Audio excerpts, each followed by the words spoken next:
Hi everyone, my name is Lucy and I'm from Turner & Townsend. We're joined today by Julian Voss, who is also from Turner & Townsend. The purpose of this event is it's a retrofit information support and expertise event, so that's RISE, which is fully funded by the Department of Energy Security and Net Zero, delivered through Turner & Townsend. I will now hand over to Julian to start today's presentation. Hi, thanks, Lucy. I've got the first slide up there for the presentation on PAS 2035 compliance. So what is PAS? What are the requirements? And what is the process which PAS describes? That's obviously very high level, but broadly what we're hoping to cover today. PAS 2035, this is obviously very high level for those of you who might be wondering what it means. Is it something to do with the year 2035? And the answer is no. PAS is the British, it's referred to colloquially as a British standard. It kind of is, but it isn't. Technically, it's a publicly available specification, which is almost like the sort of first stage of a BSI standard. It gets referred to very frequently as the standard for retrofit. It sort of goes hand in hand with PAS 2035. I'm sorry, PAS 2030, as in PAS 2035 and PAS 2030 really are kind of two halves of the same kind of document, if you like. PAS 2030 is basically a specification or standard for installers of retrofit measures. So, this obviously relates back to PAS 2035, which is a kind of risk-related process looking at the quality of design, assessment design, installation, and then follow-up of retrofit projects. PAS 2031 is a specification which manages the process for certification of PAS 2030. It's rarely seen, to be honest, in most documents referring to this whole process. Its purpose, why did it come about? It's basically come about because of problems that had happened during publicly funded through CESP and CERT and some eco projects, really about issues that have happened through those projects, problems with delivery, etc., etc. A lot of feedback about those problems. And, there was a report called the Each Home Counts report back in 2016, which basically made a recommendation about improving the quality and certifying of installers, etc., etc. And PAS 2035 came out of that process and that report. How are retrofit programs delivered? This is the PAS 2035 framework for delivery, and it must be followed for a retrofit project to be compliant with PAS 2035. So you can see there, obviously, top row, you're thinking about preliminary considerations, engagement, advice, all feeding into the project inception. And that information kind of going backwards and forwards, really when you're thinking about putting a project together and looking at the kind of the areas, the priorities, your aims, and all of those things. It could be about targeting EPC values. It could be about targeting fuel poverty. It could be targeting a particular heat demand in properties, all of those things, and engagement advice with residents about what their priorities are, what their needs. It all depends on your stock and its condition, its design, original design, etc., etc. All the different property archetypes and house designs over the years have had different foibles, different issues. So it really is down to understanding exactly what your stock is and what the issues are that those tenants are feeding back. It's it's kind of hoping to address all those individual kind of custom the nuances with each different situation that you're going to be having with different parts of your stock. This process helps control timescales and budgets, and it helps to manage expectations with internal and external stakeholders. And there are other processes that will need to be considered in-house before engaging with the PAS process, such as reviewing your housing stock and other asset data. This is the PAS 2035 framework for delivery. This is another one of those kind of diagrams within PAS 2035.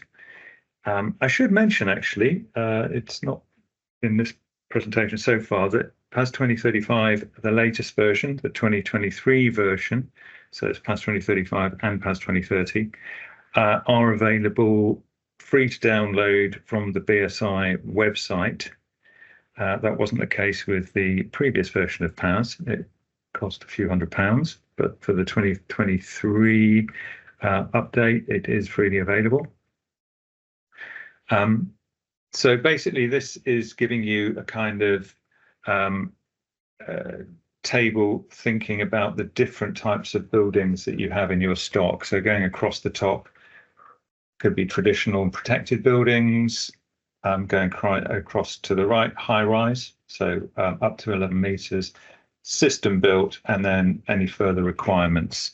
So the left-hand column for all, as in most buildings, you've got that step-by-step preliminary considerations, inception, and the retrofit coordinator. I couldn't stress this often enough, is getting a retrofit coordinator involved with your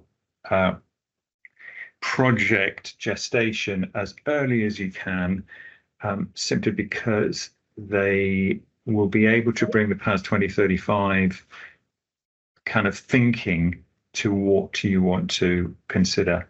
And you can really avoid a lot of wasted time by having a retrofit coordinator on board as early as possible. So yeah, after the retrofit coordinator is on board, when you've got your kind of preliminary considerations worked out and your aims and all of those sort of things, you can go into assessment of your stock. You might have chosen particular stock because you've got good data on that stock. You then need to go into retrofit assessment. So looking at the actual condition, any issues that you need to address prior to retrofit work. So you don't want to be putting external wall insulation onto walls which have got, rising damp problems or other structural problems that you really do need to address those before you do any retrofit work. So that's the assessment stage. Next is the improvement option evaluation.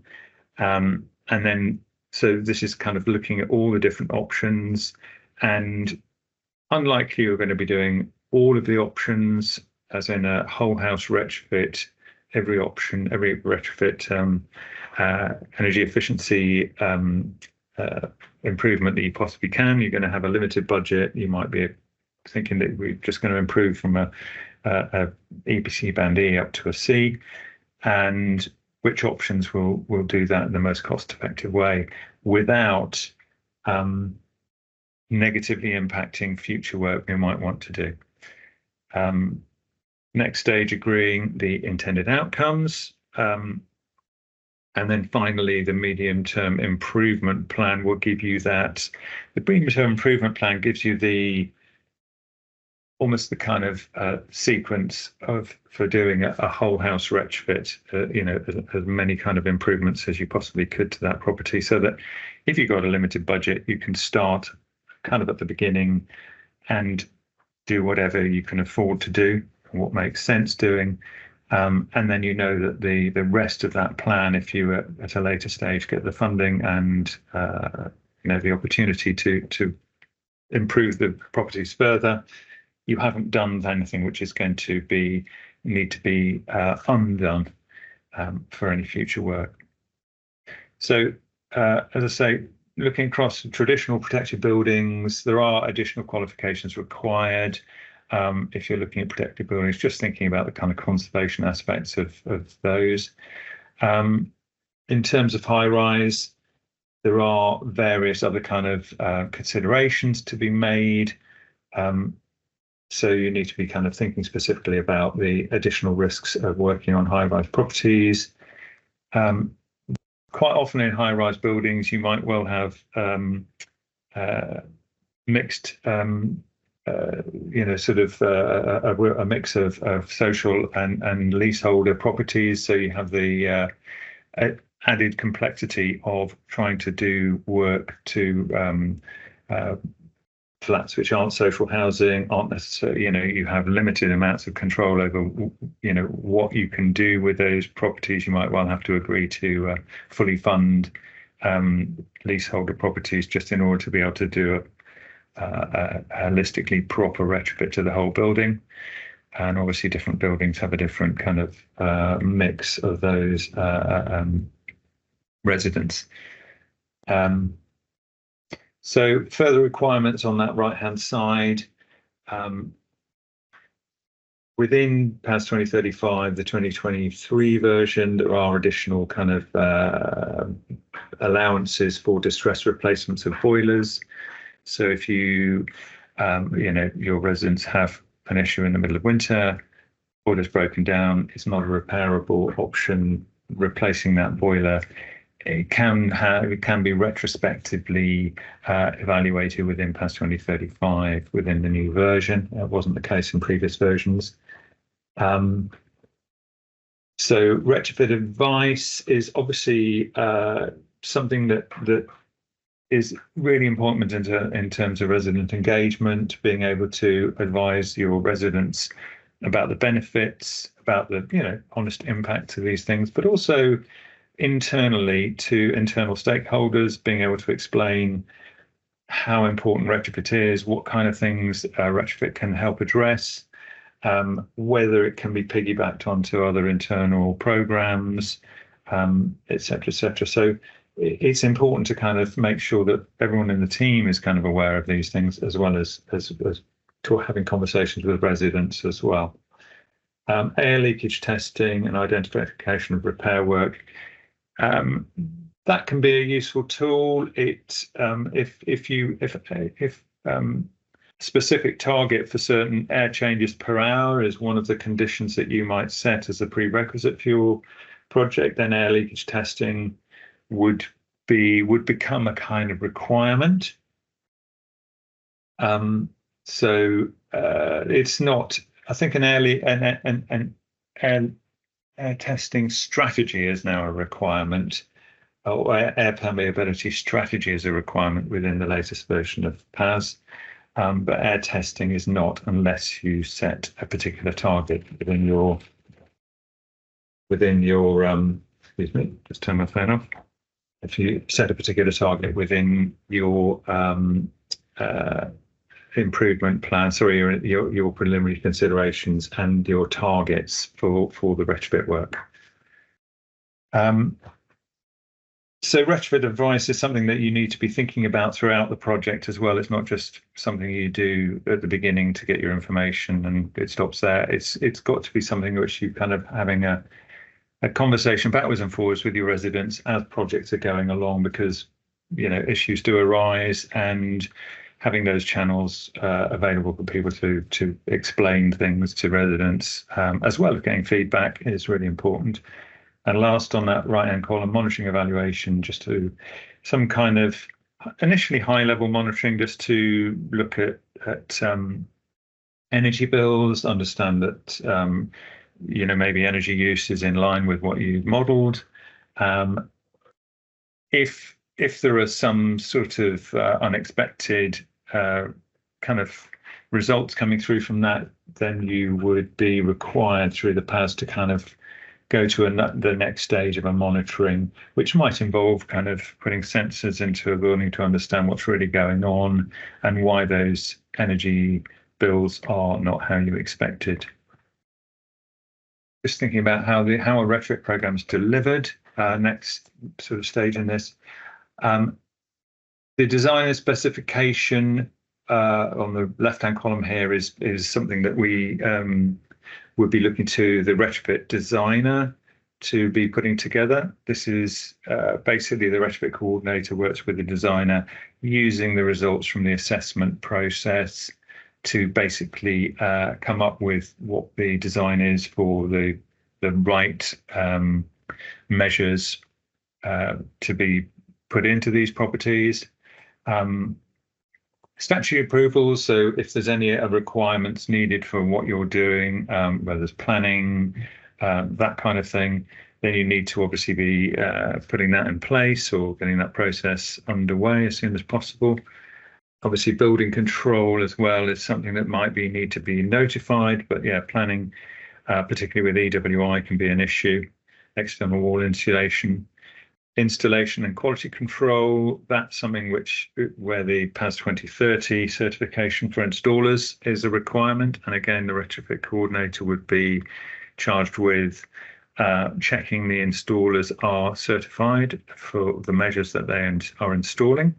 Test, commission and handover is really to make sure that's the final stage, to make sure that any ventilation systems or other systems that are put into the house, control of heating, etc., or maybe low carbon heating systems have been put in, basically to make sure that those are all working correctly. They've been tested, correctly commissioned, and the handover to the resident is being done to their understanding, so that you're not literally setting the resident up to with new equipment that they have no idea of how to use and have never seen it before. You really do need to be making sure that they are as comfortable with that as possible. And then down on the left-hand side of the bottom, as I mentioned before, there's an evaluation stage, which, as I said, you're looking at whether the outcomes that you originally intended are there, and what you've paid for the retrofit work to reduce fuel costs, to improve comfort, etc., etc. You need to make sure that those outcomes are being realised, and if they're not, to understand why not. Just moving briefly across those other categories along the top. As I mentioned, top row, traditional protected buildings, additional qualifications are required when you're dealing with historically significant buildings. They might be protected because they're in conservation areas, which be more about their appearance. But that can, when you're thinking about windows, wall finishes, roof lines, all sorts of things like that, might well come into consideration. Certainly if they're protected with a listing of some kind, then you need to be talking to the correct people within the planning department. Of the listed building requirements tends to obviously incur a lot more work and expense. They don't tend to be chosen as a first option within social housing retrofit, simply because of the complexity. But some landlords, that is their stock is all in some kind of conservation or listed building category. Moving over to high rise, there again additional qualifications required for high rise buildings, simply because of the different nature of construction and the different considerations for those type of buildings. System build, so non-trad system build, quite often have hidden internal kind of issues, maybe to do with reinforced steel frame or materials used in those system build designs. So again, it could be additional qualifications regarding architectural design work to do with these kind of properties. Further requirements over on the right, air tightness target monitoring and evaluation design. So you're kind of thinking about the issues that might well be related to particular designs of properties. Just going back to the system build, where you've got any kind of bias towards air leakage at particular junctions, or kind of connecting different elements of a building. They might well have, within a particular design, there might well be issues around air tightness. Some of the no fines construction houses have got particular issues around this because the walls are basically very porous, and so the design around retrofit that really does have to have very specific detailed design around how you're going to reduce the air, the porous walls and the air permeability relating to that. So moving down quickly on the further requirements, retrofit advice and costing for statutory approvals. So that, again, you might have additional costs around those approvals. Next one down, retrofit installer briefings, site inspections.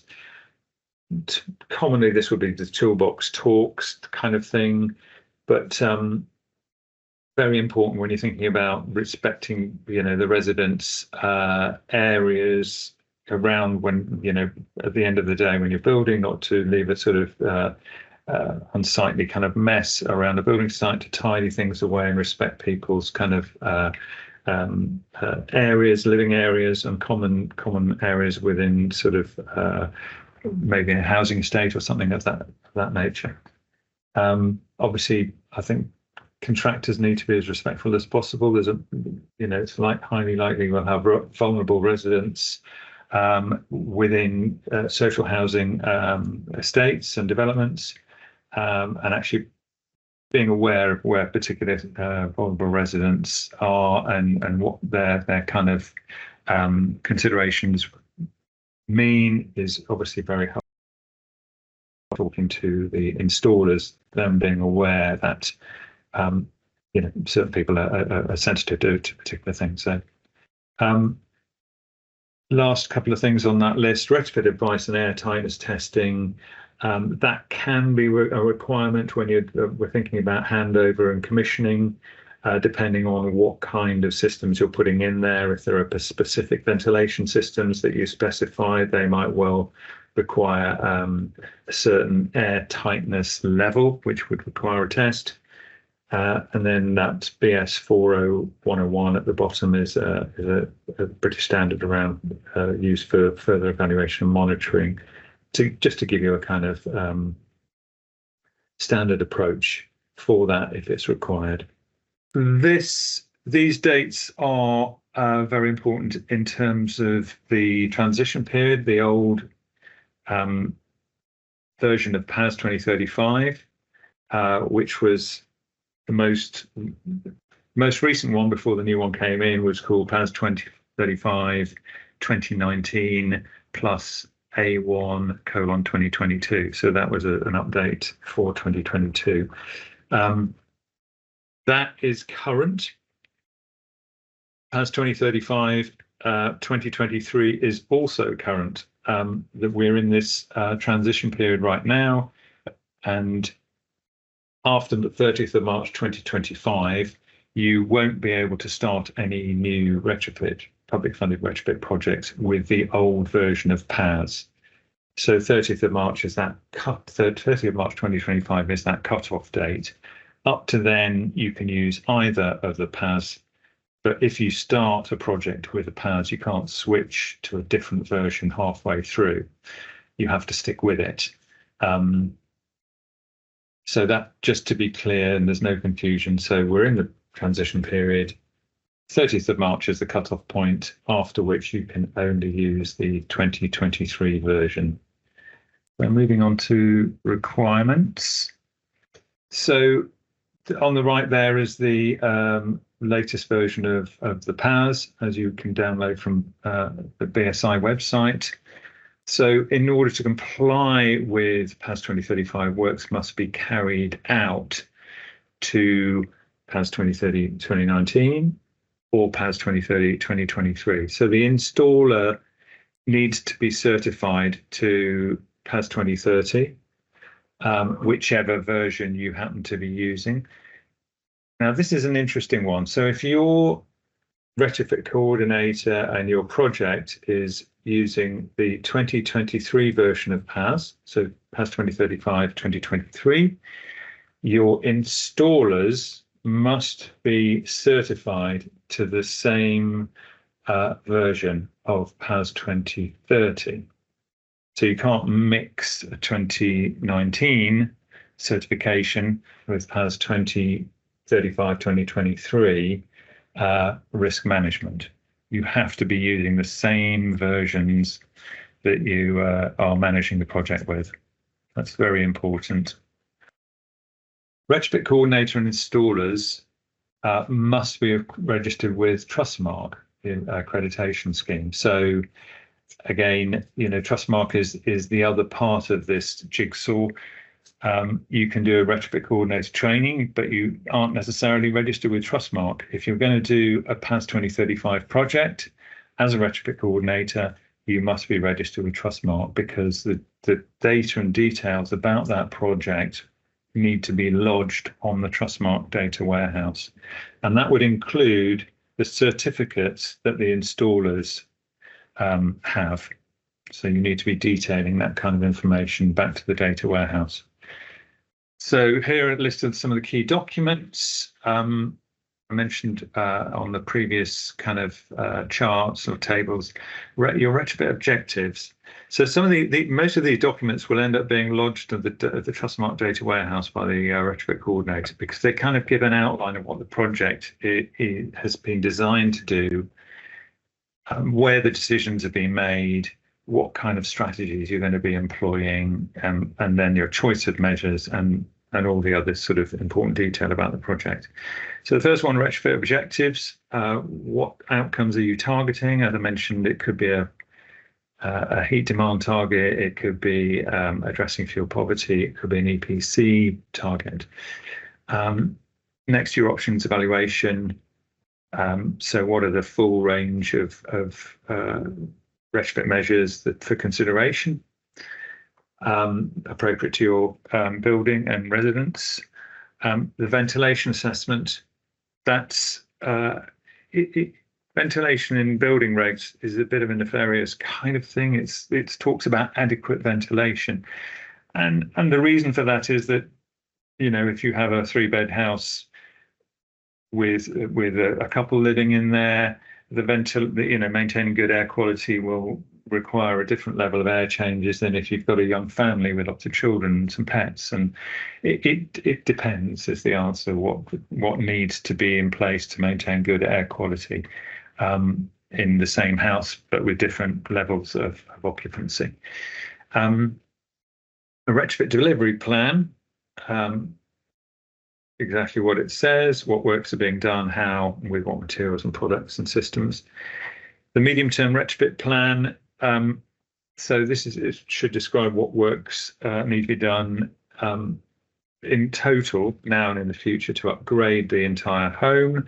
So that's basically what would be the full house retrofit, if you like. What are the total list of things that you could do to this property on its journey to a whole house retrofit? Certificate of compliance. So that is a kind of sign off to say that you're confirming the works have been done according to the standard, and then a monitoring and evaluation plan. So that would be your method of verifying that the work that you've paid for and the benefits and aims of the work through the installation have been realised. Well, that's the plan, how you would verify that. So if you initially sort of look at energy use, talk to your residents, and they're very comfortable and everything's working fine, and you kind of think, yeah, the bills that the energy use bills are reflecting better efficiency, lower costs, and the resident is happy. You do need to monitor that, obviously, in a heating season, when the temperatures outside are low and you're heating in, and with the effects of any kind of new insulation, windows, draft proofing, etc., will be the benefits will be realised. hopefully. So yeah, that's those documents. So the PAS process basically involves a kind of 6 steps through these different stages. So six kind of stages, if you like, which include different groupings of these activities. Just going to whiz through these. So step 1 is looking at the intended outcomes. What do you want to achieve, EPC band C, or maybe a specific heat target? Is there a maximum spend? How many properties are you doing? You might be asking questions like, is there just one set of outcomes, or are there more than one set? How many different archetypes do you have? So by archetypes, we mean it could be detached house, semi-detached house, end of terrace, mid terrace, upper maisonette, mid-story flat. Those are the different archetypes you might be including. Do you need to generate a plan for each property, or are there only 3 or 4 archetypes which you could assess initially when you're putting a plan together? In this first step, actually, the retrofit coordinator would be trying to understand what it is that you want and what's required to get the outcome you want. So step 2 is the risk assessment. So how is the risk assessed? In the previous version of PAS, as in the 2019 version with its 2022 update, the process there identified different risk paths for a project, paths A, B, or C. And these were assessed according to 5 criteria, which basically were relating to the number of properties in the project, number of measures per dwelling. If particular measures were proposed, they were deemed high risk. So EWI, it's quite a technical measure, and needs to be installed with very careful design. The risks associated with it are quite high. There's also a combination of measures which can generate their own kind of risk when 2 or 3 different measures are being proposed on the same property. And then there's the construction and build form. So just think about what the implications of that are. So, obviously you need to be aware of all of those kind of considerations, and also in terms of residents, where you're thinking about particular vulnerabilities, particular issues with particular social groups, and maybe primary languages, all sorts of different things that you'd be considering would affect your kind of decision making around projects. In terms of the the latest version of the PAS, there is now no risk path A, B, and C. It's just the assumption or the changes that have been made relating to that is that everything should follow a risk path B, because of this decision about whether an A, B, or C kind of created too many incentives to want to not go down a particular path, and a little bit of confusion about what the requirements are, who can do assessments if it's a risk path A, and when do you decide a project's a risk path A, and therefore, choose who needs to do an assessment on that property. But so anyway, the decision with the latest version has been that everything should follow the risk path B process. So what is risk path B? So risk path B is basic. Well, risk path A required on the left, so it's still current. There are still projects that are starting out using this process, and this is the different requirements of those risk paths. Path A is a basic building assessment only.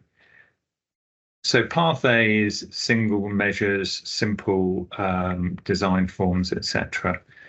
Path B, which could be, off the top of my head, it could be multiples of buildings up to a certain number. It could be measures, certain measures which are low risk, up to 2, I think. Anything more than 2 goes into a path C. But anyway, so in terms of the requirements for path B, they are a building risk assessment, basic building assessment, sorry, plus additional data to create an accurate RD SAP or passive house planning package, it's PHPP, energy model. So you've got enough data on your property portfolio for the project to be able to create usable energy models.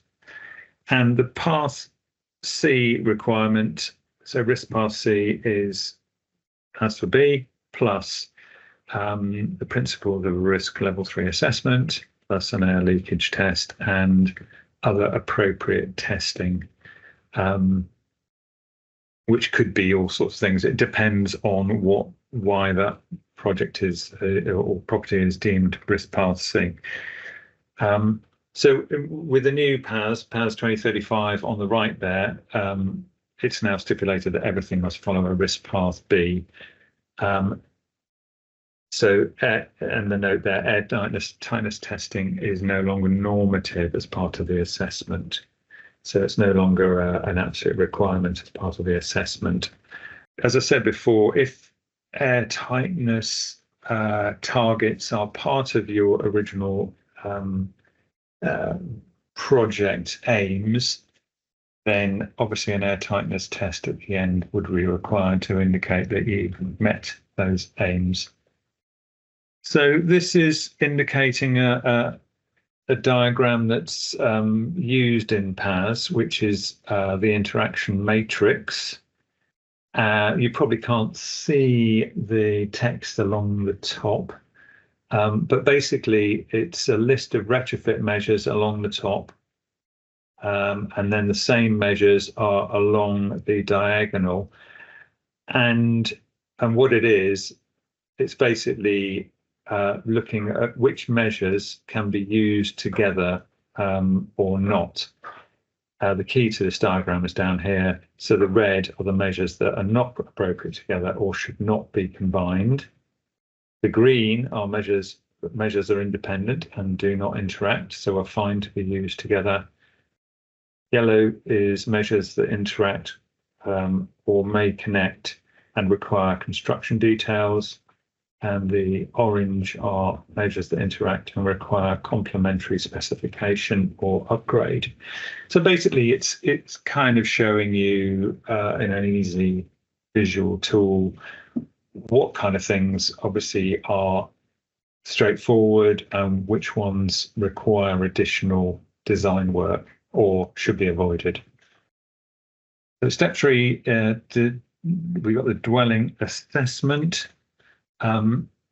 This sort of middle section, if you like. The dwelling assessments are undertaken by a retrofit assessor, which is basically a domestic energy assessor qualification, which is what you would do if you're doing an EPC assessment. With the earlier version of the PAS, they also required additional training. But in the later version of PAS, the 2023, they have stipulated that the retrofit assessor only requires a domestic energy assessment qualification. They don't require an additional training. They must also do an occupancy assessment, may need additional building testing, such as thermal imaging and air pressure testing, depending on the property. These assessments, again, this is referring back to the 2019 version, involve a little bit more than just the pure EPC, can take about half a day to do. There are a lot of if there are a lot of properties on the same estate that are all the same, and to be included, you will still need to have an assessment for each property. and the data is used to support the development of the improvements. Sometimes you might want to do this in SAP or PHPP because they are more detailed than RD SAP, which is the reduced data SAP. The conversion can be made by your specialist energy consultant.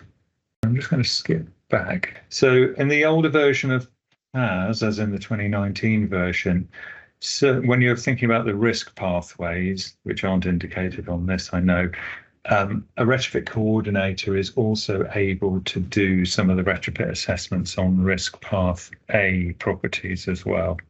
But again, early engagement with a retrofit coordinator will bring out some of these kind of detailed differences between the different versions and the different requirements of those versions. I'm going to move on to the next slide, planning and design. So this stage really is about the improvement option evaluation, reviewing the proposed upgrades on the risk table, considering costs, disruption, etc., and any other requirements that you might need, such as planning permission. So it's within this stage that you would be doing the improvement option evaluation, creating your medium-term plan, and ensuring the appropriate design solutions are identified. So that's really thinking about the energy efficiency measures and any low carbon heat requirements. So that could be air source heat pump or ground source heat pump or ground loop heat for a high-rise building or anything of that nature. But it basically you're looking at the implications of the different measures that you are targeting. So the improvement option evaluation. So this is the stage at which you establish the best measures. This informs the sequencing of those measures and helps determine best measures from the carbon saving perspective. Helps identify how to get to EPC-C or higher if you wanted to target a higher level of EPC. It helps outline which combination of measures go well together for the least spend, and it helps identify further risks. That final term there, my own personal feeling about payback is it can be quite a sort of distorting factor in terms of the value of a particular measure, but it is used in different plans by different clients as well. Would be interested in exactly what how to measure the impact of different measures. So payback can be a useful tool, but my personal feeling is that it can distort and maybe dismiss certain measures without considering other benefits. Medium-term improvement plan.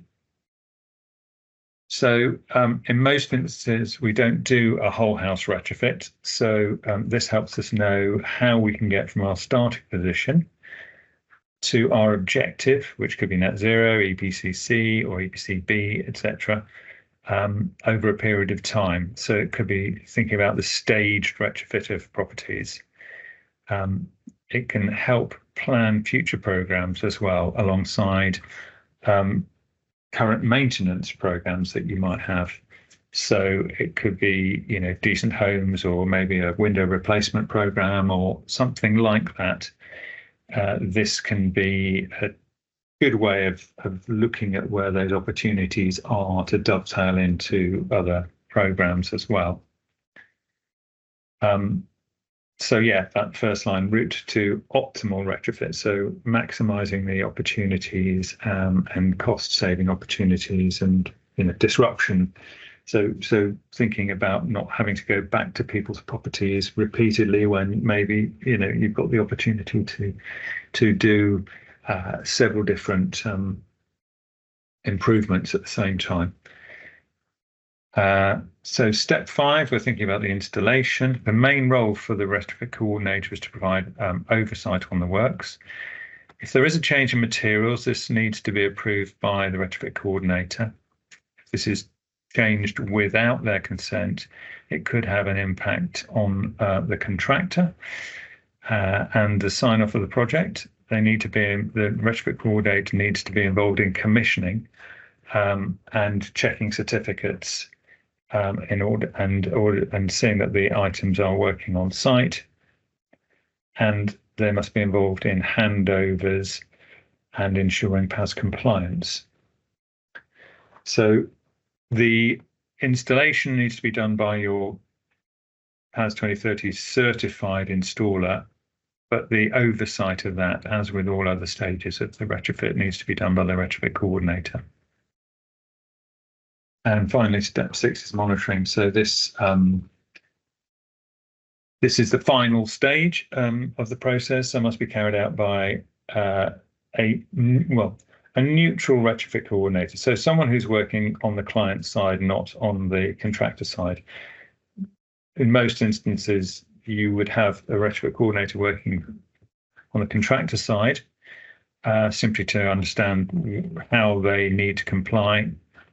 Working on the retrofit side, it's informing the client about the appropriateness of the design, the project, and measures the aims, the requirements, and everything else. But this final stage needs to be carried out by the retrofit coordinator, who's neutral, as in, working for the kind of client benefit, if you like. If the delivery partner or installer has used their own retrofit coordinator, then this has to be done by another retrofit coordinator, preferably independent to the project or organization. A staged approach is maybe appropriate at for different projects. Some risk pathways will need more monitoring and evaluation. And if issues arise, then they may need to be evaluated as per the intermediate or advanced approach. That's kind of repeating what I said earlier about you do a high level kind of check, and if issues are kind of apparent, then you need to dig deeper and understand why things are not as expected. Okay, thanks everyone.